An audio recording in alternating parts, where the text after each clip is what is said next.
안녕하세요. 오늘도 서연살롱을 찾아주셔서 감사합니다. 저는 결혼한 지 3년차 회계사로 일하고 있는 여성입니다. 사회로 나와 적지 않은 경험들을 하면서 사람을 첫인상으로만 판단한다는 게 얼마나 오만한 일인 줄 깨달았으면서도 가끔은 첫 만남부터 쎄한 기분이 드는 사람이 있더라고요.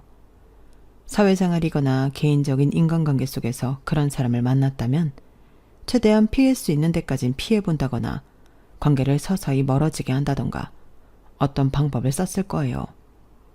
하지만 그런 사람을 곧 가족이 될 관계로 만난다는 생각은 해본 적이 없었어요. 그런데 그런 일이 실제로 일어나기도 하더군요. 불행 중 다행이라면 남편과 피로 이어진 가족들은 아니었다는 점이랄까요. 시댁에 인사간 첫날 처음 만남부터 쎄하다는 기분이 든 사람은 다름 아닌 형님이었어요. 겉모습만 봐도 저하고는 완전히 정반대인 사람이었죠.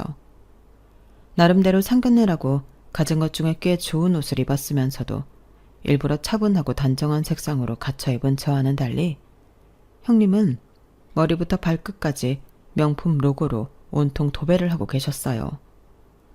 단순히 명품만 두른다고 안 좋게 봤던 게 아니라 형님의 태도가 너무 기분 나쁘더라고요. 초면부터 얘는 뭐지? 하는 눈빛으로 위아래로 저를 훑어보는데 길을 꺾으려는 건지 유치하고 어이없게 느껴지더라고요. 그래도 처음이라 낯가린다고 그런 걸 제가 오해했을 수도 있으니 애써 기분 탓이시 싶어 인사를 했어요. 안녕하세요. 처음 뵙겠습니다. 아, 네. 그런데 돌아오는 대답이 퉁명스러운 단답이니 저도 사람인지라 살짝 짜증이 나더군요. 어차피 중요한 건 시부모님이지 형님은 아니니 그냥 모른 척 넘어가자 싶었죠. 우리 엄마 아빠가 사람 보는 눈이 까다로워서 걱정이네. 그래도 당신은 잘할 거야. 그러게 잘해야 하는데. 남편이 처음 겁졌던 것과는 다르게 오히려 시부모님은 저를 반갑게 맞이해 주셨어요. 그래도 말씀이 많으신 편은 아닌지라 저와 남편이 대화를 이끌어가느라 조금 애를 먹었죠. 그런데 웬걸? 모른 척 하려던 형님은 말수가 많아도 너무 많더라고요. 시부모님이 워낙 말수가 적으시니 어쩔 수 없이 형님과 대화하는 꼴이 됐어요. 그런데 어쩜 그렇게 말 한마디 한마디가 제 마음을 건드리는지 사회에서도 이런 사람 본 지는 오래돼서 그런지 참 당황스러울 정도였죠. 저는 우리 예비동서에 대해 잘 몰라서 궁금한 게 좀 많네요. 질문이 많아도 이해해줘요. 네, 괜찮아요. 편하게 물어보세요. 동서도 알겠지만 우리 시댁이 좀 대단하잖아요. 아버님도 고위직 공무원이셨고 어머님도 변호사셨으니까요. 그런데 동서 옷차림을 보니까 생각보다 검소한 것 같아서. 아, 네. 제가 사치스러운 건 별로 안 좋아해서요. 제 옷차림을 지적하길래 그대로 돌려주니 바로 알아들었는지 살짝 당황하더군요. 아니, 사치는 무슨 사치? 그냥 나는 옷차림이 무난하길래 무슨 직업인지 더 감이 안 와서 그런 건데. 디자인이 무난해서 그렇지 가격까지 무난한 건 아니에요. 본인 벌이보다 무리하게 사 입으면 사치겠지만 그냥 제 벌이 내에서 적당히 가격대 있는 옷을 입은 거예요. 중요한 자리인데 당연히 신경 써서 입고 왔죠. 옷차림만 보고 직업 판단한다는 게 공감이 안 돼서 드린 말씀이에요. 그래? 뭐 나는 옷차림이 많은 걸 말해준다 생각하긴 하거든. 난 또 내가 명품만 입었다고 사치 부리는 그런 여자로 생각하는 줄 알고 놀랐지 뭐야. 우리 집은 명품 유통업을 해. 그래서 이렇게 명품이 많은 거니까 괜한 오해는 안 해줬으면 좋겠어. 사업이 잘 돼서 친정에 돈이 좀 있거든. 아, 그러시구나. 근데 동서는 무슨 일해? 옷 가격이 비싸다니까 궁금해지네? 네, 저는 세무사 일을 하고 있어요. 어머, 정말? 뭐 그래도 사회적으로 인정받는 직업이네. 하긴 안 그랬으면 우리 어머님 아버님께서 어떻게 며느리로 인정했겠어. 그럼 친정 부모님 뭐 하셔? 두 분 다 일은 하셨나? 아빠는 동네 슈퍼를 오래 운영하셨어요. 아직도 하고 계시고요. 엄마는 지금은 관두셨지만 어렸을 때 학습지 교사 일을 하셨어요. 뭐 슈퍼? 학습지 교사? 어머. 갑자기 혼자서 큰 소리를 우는 형님 때문에 순식간에 분위기가 쎄해졌어요. 내내 별 말씀 없으셨던 어머님도 보다 못해 한마디 던지시더라고요. 예, 뭘 그렇게 웃니? 지금 웃을 이야기는 하나도 안 했다. 부모님 얘기 물어보고 그렇게 웃는 법이 어딨니? 큰 실례다. 아, 죄송해요, 어머님. 웃겨서 그런 게 아니라 신기해서요. 신기해서. 왜 초등학생은 누구나 슈퍼마켓 집 딸이 제일 부럽잖아요. 어릴 때 저는 엄마 아빠가 가져오는 가방이랑 옷들이 명품인지도 모르고 엄청 싫어했거든요. 맨날 집만 꽉 차지하는 것 같고. 하긴 명품이 어릴 때 뭔지 알긴 했겠어요? 그냥 슈퍼에 가면 아이스크림 공짜고 과자 공짜고 게임기도 실컷 할 수 있는 슈퍼집 딸미가 제일 부럽죠. 우리 동서 어릴 때 친구들한테 인기 되게 많았겠어. 네, 맞아요. 어릴 때야 뭐 명품 보고 알아보나요. 진품인지 가품인지도 모르는 거고. 슈퍼집 딸들 인기 많은 거 형님도 아시는구나. 형님 때도 그러셨나 봐요. 부러워하는 척 은근히 저희 집안을 까내리려는 게 눈에 보여 얄미워서 저도 똑같이 반격했어요. 저에 대한 견제와 적개심을 숨기려는 노력조차 안 하는 것 같아 저도 굳이 잘 보일 필요 없겠다는 생각이 들더라고요. 어머님 아버님 눈치가 안 보였다면 거짓말이겠지만 누가 봐도 가만히 있는 저를 기분 나쁘게 툭툭 건드리는 건 형님 쪽이었으니 나쁘게 보셔도 어쩔 수 없다는 각오로 그랬죠. 나이 차이가 좀 있어 보여 일부러 그쪽까지 건드리니 혼자 얼굴이 벌개지시더라고요.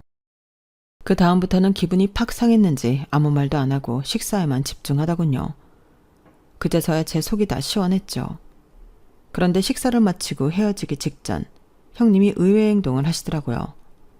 동서, 아까 혹시 내가 한 말이 기분 나빴나? 그랬다면 미안해. 내가 워낙 외동으로 귀하게 자라서 그런지 사람들 눈치를 안 보고 자라서 눈치가 좀 없어. 근데 난 기분 나쁘게 하라고 그런 게 아니라 동서에 대해 알아가고 싶어서 그랬던 거야. 내가 좀 인간관계에 서투르거든. 이해해줬으면 좋겠어. 아니에요, 형님. 저도 괜히 친정 얘기까지 하시니까 욱해서 안 해도 될 말까지 한 것 같네요. 오늘 처음 뵙는 자리니까 더 조심했어야 했는데 죄송해요. 아니야, 나도 아차 싶더라고. 내가 좀 친하게 지내는 사람이 많지도 않고 그래서 그런 거니까 너무 기분 상하지 말고 앞으로 잘 지내보자. 네, 좋아요. 먼저 이렇게 말씀해 주셔서 감사합니다. 아, 그래서 말인데 동서 전화번호 좀 줄 수 있어? 네? 전화번호요? 아니, 친해지려면 서로 연락처 정도는 갖고 있어야 하잖아. 나 친해지자고 한 거 진심이었는데 시 올리기 전까진 당분간 만날 일도 없는데 연락 없이 어떻게 친해지겠어? 아, 네. 그런데 제가 일 때문에 연락을 자주 하지는 못할 수도 있어요. 그럼 직장인 바쁜 거야 당연히 알지. 걱정 마. 눈치껏 적당히 할게. 순간 눈치 없으시다면서요 라고 할 뻔한 걸 겨우 삼켰어요. 찜찜하긴 했지만 그렇게 화해하는 거나 다름없는 자리에서 번호를 요구하는 걸 끝까지 거절할 수도 없고 어차피 나중에 언젠가는 공유할 번호인데 버티는 것도 웃긴 것 같아 결국 연락처를 공유했죠. 아직도 가끔 생각하는 건 그때라도 연락처 교환하는 걸 거절할 걸 하는 생각이었어요. 그때 연락처를 드린 바람에 결혼 전부터 받지 않아도 될 스트레스가 많아졌거든요. 가뜩이나 일과 결혼 준비를 병행하느라 정신없고 힘든 와중에 형님은 수다스러운 만큼이나 연락을 자주 보내더군요. 동서, 출근했어? 오늘 점심 메뉴 추천해 줄래? 동서, 결혼 준비는 잘 돼가? 어디까지 했어? 드레스 투어 때 따라가도 되나? 등등 주제도 정말 다양했어요. 처음에 몇 번은 예의를 갖춰 성실하고 성의 있게 답장했지만 저도 일에 치이고 결혼 준비로 정신없으니 나중에는 그 연락에 답장을 하는 것조차 스트레스로 다가오더군요. 그렇게 몇 번을 답장을 안 하고 몇 날 며칠 확인하지 않은 채로 쌓여가도 형님은 쓸데없는 연락을 보내는 걸 멈추지 않으셨어요. 그냥 대충이라도 대답해. 결혼하면 계속 봐야 하는 사람인데 좀 그렇잖아. 형수님이 좀 말도 많고 유난스럽긴 해. 대충 대답하는 것도 하루 이틀이지. 답장에 이렇게 성의가 없어지면 보통 대충 눈치채고 안 보내지 않아? 그렇긴 하지. 번호를 바꾸는 게 나으려나? 번호 바꾸는 것도 말이 쉽지. 어차피 바꿔도 나중에 물어보면 알려줘야 하잖아. 이거 참. 나도 내 가족이면 어떻게든 막을 텐데 형수님이어서 괜히 나섰다가 일 키울까봐 함부로 못 나서겠네. 그래도 너무 당신 곤란하게만 말해줘. 내가 형 통해서 전달할게. 됐어. 내가 처신 잘하면 되는 문제인걸. 내가 알아서 연락 줄어들게 더 피해볼게. 하지만 답장하는 속도도 간격도 점점 늘려갔지만 아무런 소용이 없더군요. 문자를 답장하지 않으니 급기야는 전화까지 오기 시작했어요. 동서, 아무리 바빠도 진짜 너무한 거 아니야? 그래, 내가 그동안은 동서 어떻게든 이해해보려고 했어. 근데 읽어놓고 답장 안 하는 건 좀 그렇지 않아? 설마 나 싫어해? 갑자기 안 하던 전화를 하기에 혹시나 싶어 받았는데 대뜸 짜증을 부리는 큰 목소리에 깜짝 놀랐어요. 네? 아, 정신이 없어서 읽은 줄도 몰랐어요. 오해하지 마세요. 그래? 아니, 난 그냥 동서 결혼 준비 어떻게 돼가나 궁금해서 연락했는데 동서 영 말 안 해주니까 답답해서. 어디까지 됐어? 나 드레스 투어 데려가 주기로 했잖아. 오랜만에 웨딩드레스 구경하고 싶은데.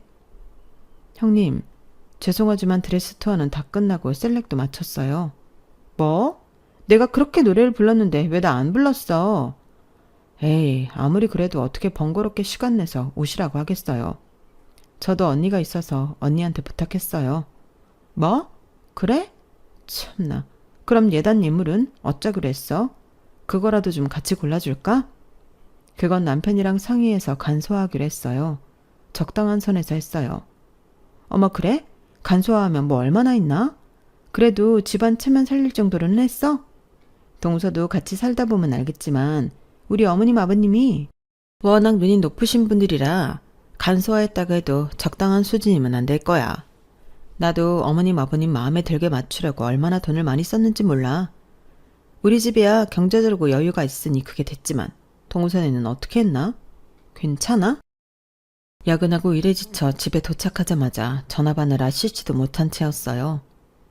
처음 받는 전화라 중요한 연락인가 싶어 받았는데 아니나 다를까 또 이런 얘기라니 화가 치솟더라고요.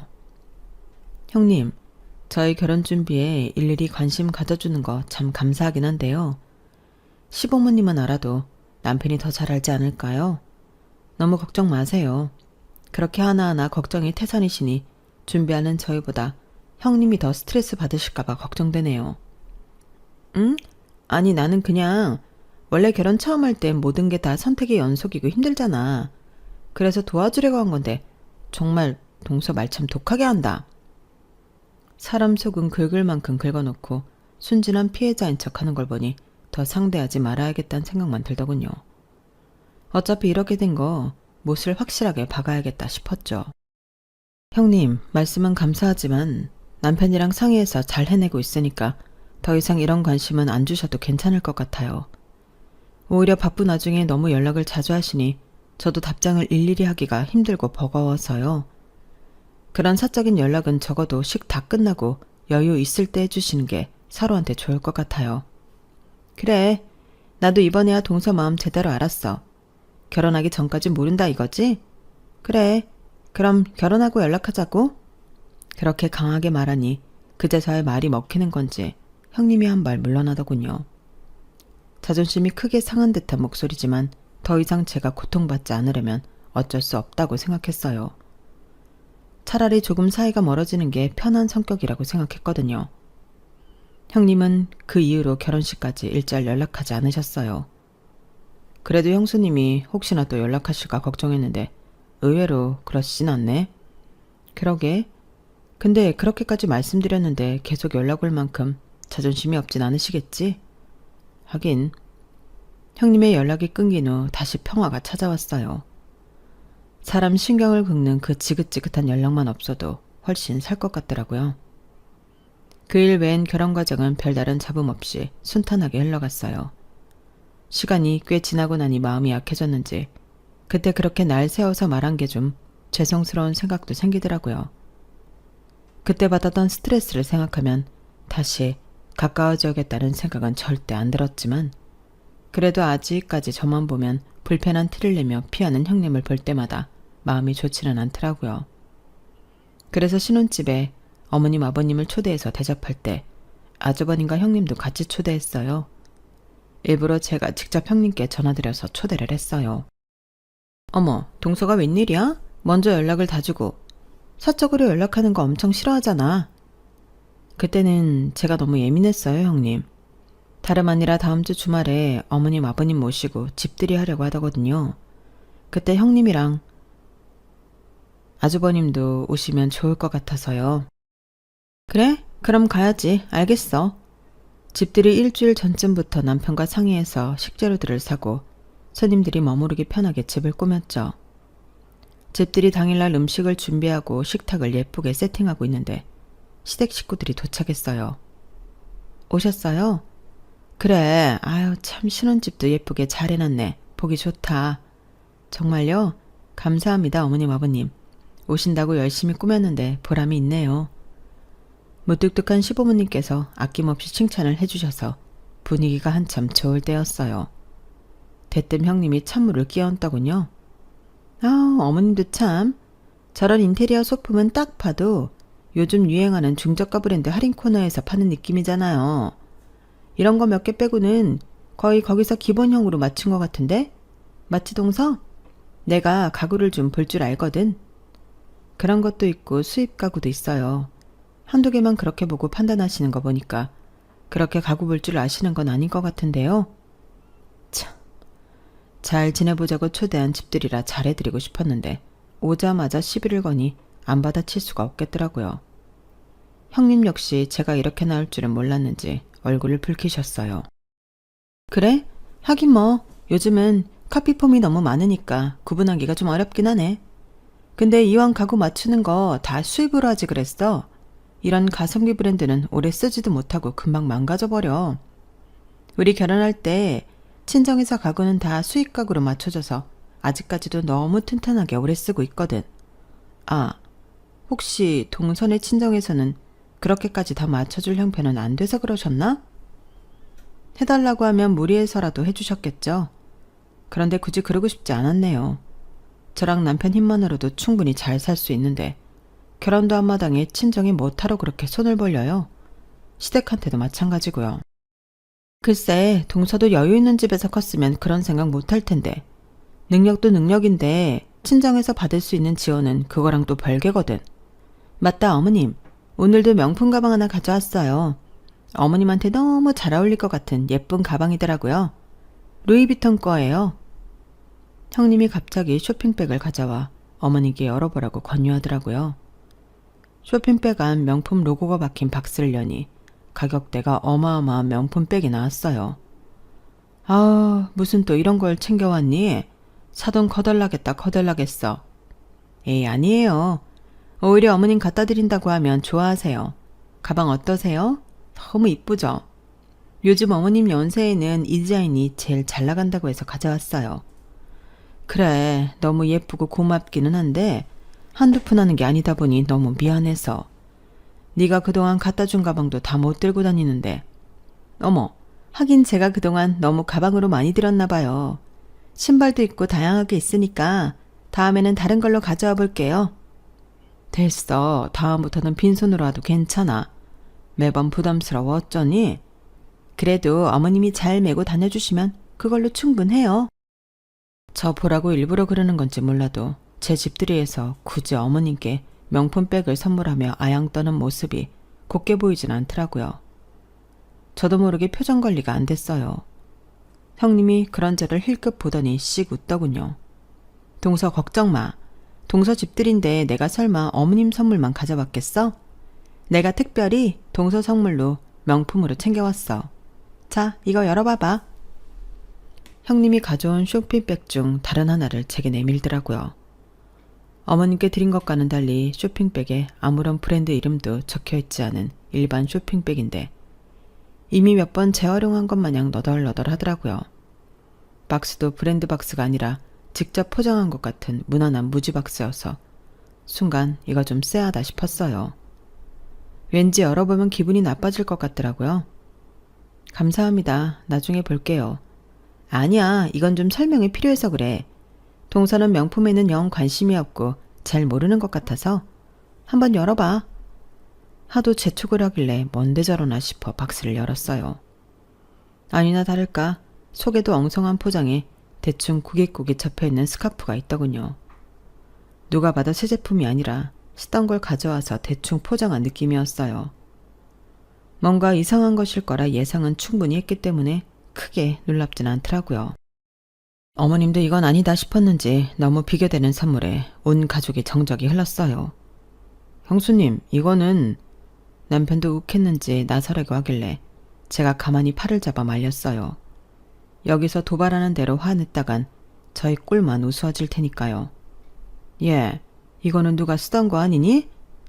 보다 못한 어머님이 한마디 하시자 형님이 기다렸다는 듯 깔깔거리며 웃더군요. 아무래도 그렇게 보이죠.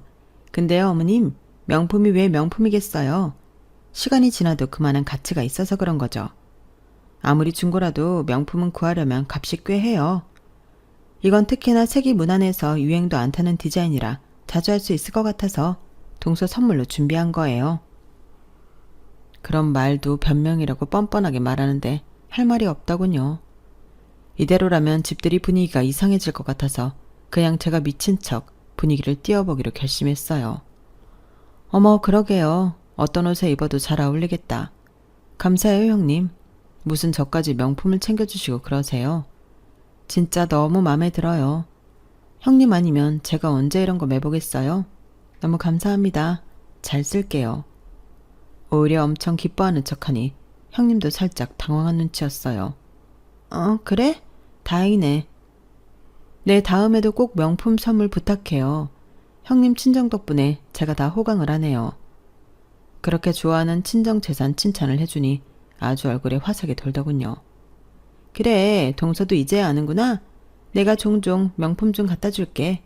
한번 명품 맛에 빠지면 못 나온다. 좋은 거 쓰던 사람은 좋은 것만 쓰고 싶어진다니까?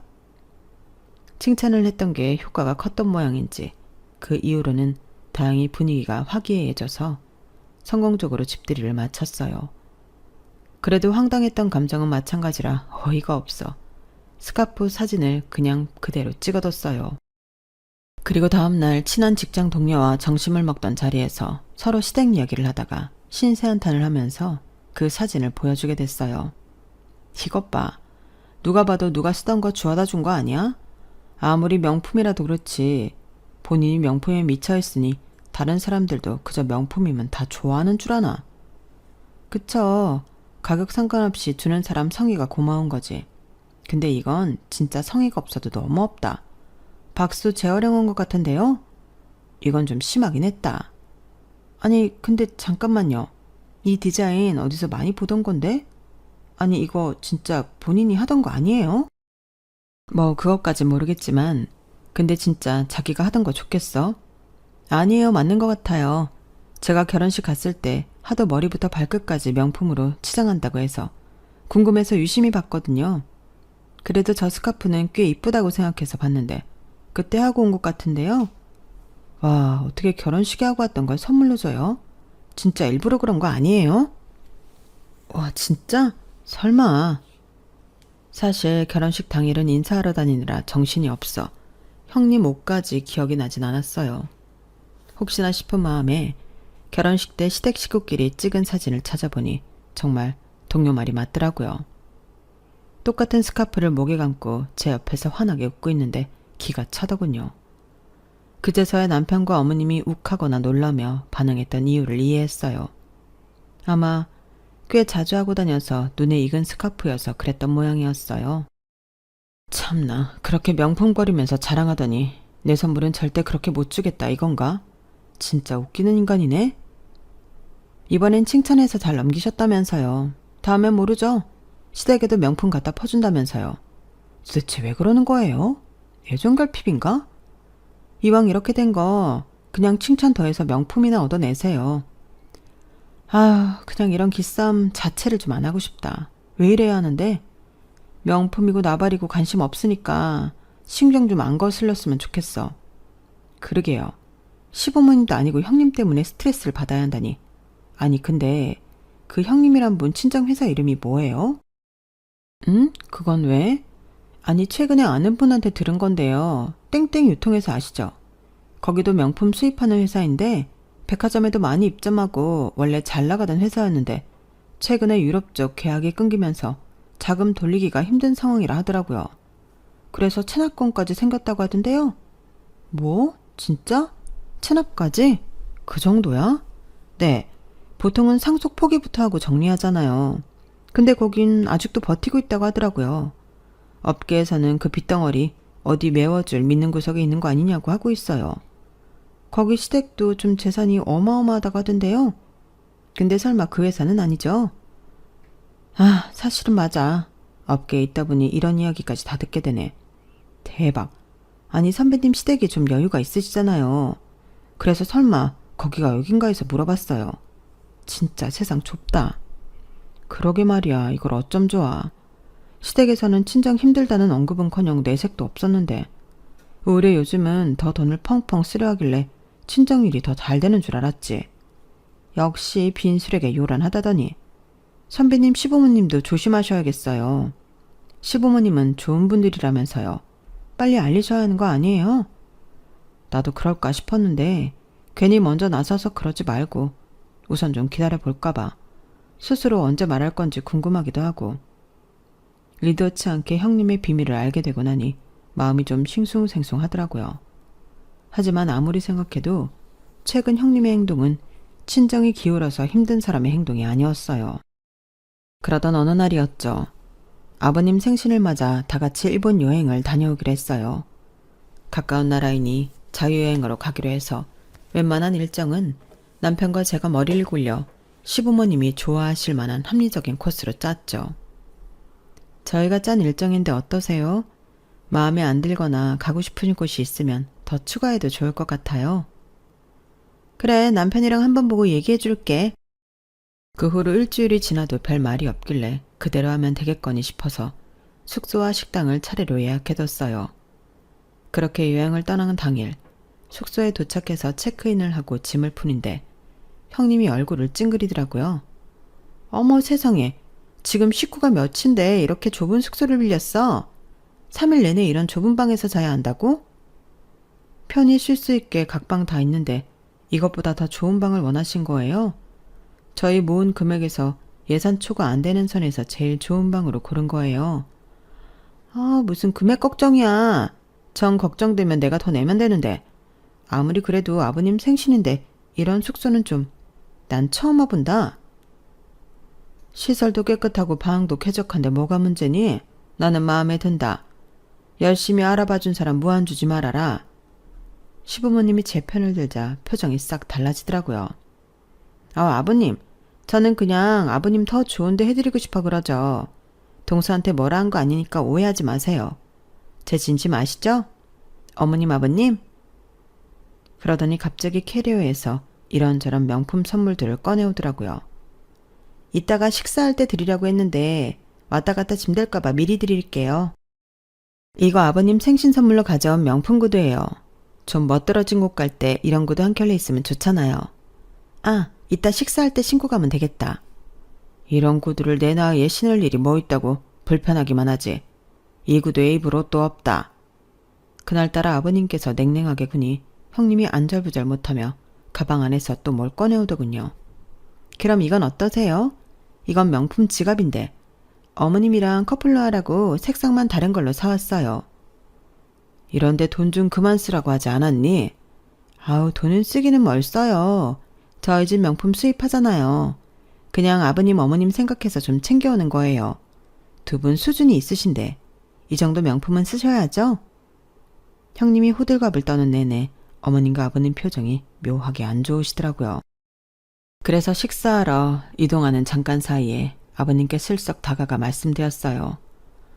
아버님, 그래도 형님이 아버님 생각해서 가져온 건데 너무 그러지 마세요.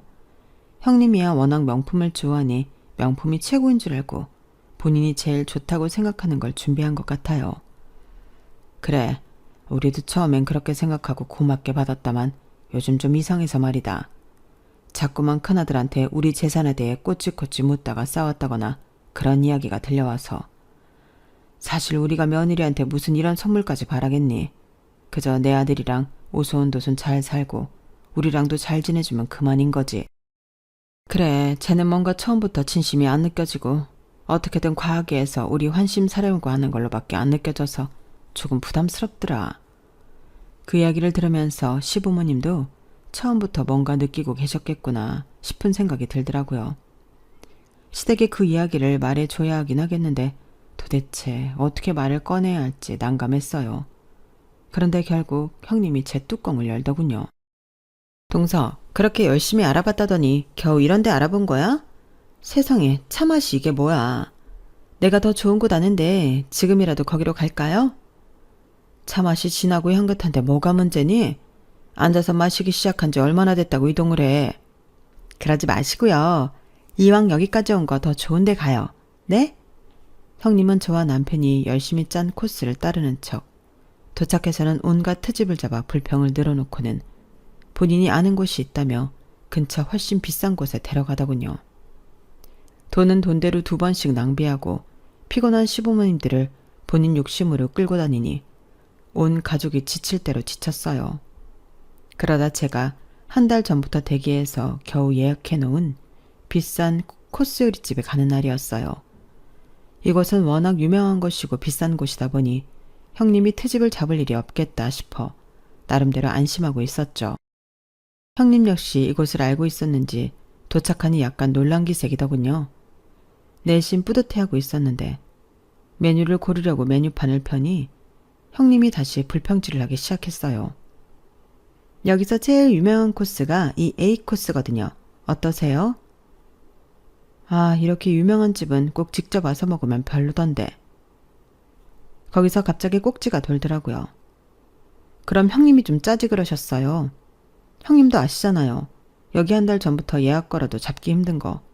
도대체 뭐가 그렇게 불만이세요? 어머, 내가 뭘? 동서 갑자기 예민하게 왜 이래? 당황스럽다.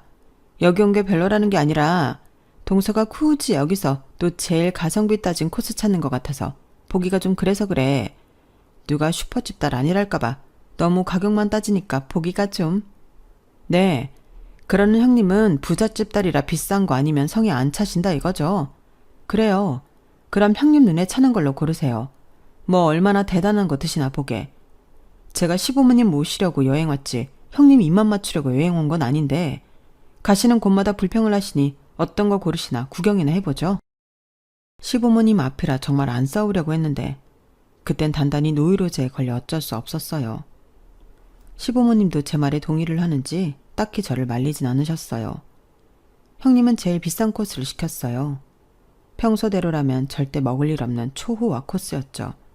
그래, 될 대로 되라는 심정으로 배가 터져라 먹었어요. 그리고 나서 계산을 하는 시간에 형님이 뒤로 쓱 빠지더군요. 형님, 뭐 하세요? 형님이 고른 메뉴인데. 형님이 결제하셔야죠. 이때까지 계속 그러셨잖아요. 뭐? 내가 여기 와서 그동안 쓴 돈이 얼만데 이것까지 내가 내? 동서가 저렴한 데 데리고 다녀서 내가 다시 비싼 데 가서 다 샀잖아. 그래서 이것도 형님이 내려는 생각으로 시킨 줄 알았는데요. 전 이 코스 시킬 생각은 없었으니 형님이 내시죠. 뭐라고? 동서는 아무리 없이 자랐다지만 왜 이렇게 돈을 안 쓰려고 해? 이번엔 돈선의 친정 돈도 좀 쓰자. 또다시 친정을 건드리니 정말 뚜껑이 열리더군요. 그래서 결국 형님의 비밀을 폭로해버렸어요. 하긴 형님의 회사도 지금 자금 맞기 실패해서 체납까지 가셨다면서요. 업계에 있으니 안 들으려고 해도 소문이 들리네요. 근데 상속 포기는 왜 안 하세요? 듣자 하니 대신 갚아줄 믿는 구석이 있는 것 같다던데 설마 그게 우리 시부모님은 아니겠죠? 뭐라고? 동서 지금 뭐 하는 짓이야? 아니 불안하잖아요. 그렇게 친정 휘청거리는데 이상하게 자꾸 명품만 잔뜩 가져와서 어머님 아버님 한심 사려고 하는 게요. 명품 쏟아 부으면 시부모님이 재산 한 푼이라도 더 주실까봐 그러세요? 여보, 이게 무슨 소리야? 체납이라니. 장인어른 회사가 그렇게 힘들다고? 나한테는 한마디도 없었잖아. 여보, 그게 이야기하자면 좀 길어서. 제가 쏘아올린 공은 결국 아주버님과 형님의 일을 번졌어요. 아주버님도 이 일에 관해 아예 모르셨는지 서슬이 펄해지셨고 시부모님께서도 적잖이 충격을 받으셨죠. 아버님, 어머님, 생신으로 온 여행인데 제가 홧김에 망쳐버린 것 같아요. 죄송해요. 아니다. 너 아니었으면 저런 일이 있었는지 어떻게 알았겠니? 어쩐지 너무 애가 무리해서 잘 보이려는 모습이 썩 좋아 보이지 않더라니.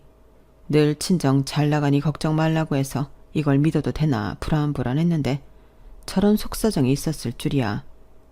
그나저나 우리 큰아들이 걱정이네. 장인 집에 저렇게 큰 빚이 있는 줄도 몰랐다니. 그렇게 여행 마지막 날은 좋지 않은 분위기에서 끝나버렸어요. 하지만 시부모님은 괜찮다며 저를 토닥여 주시더군요.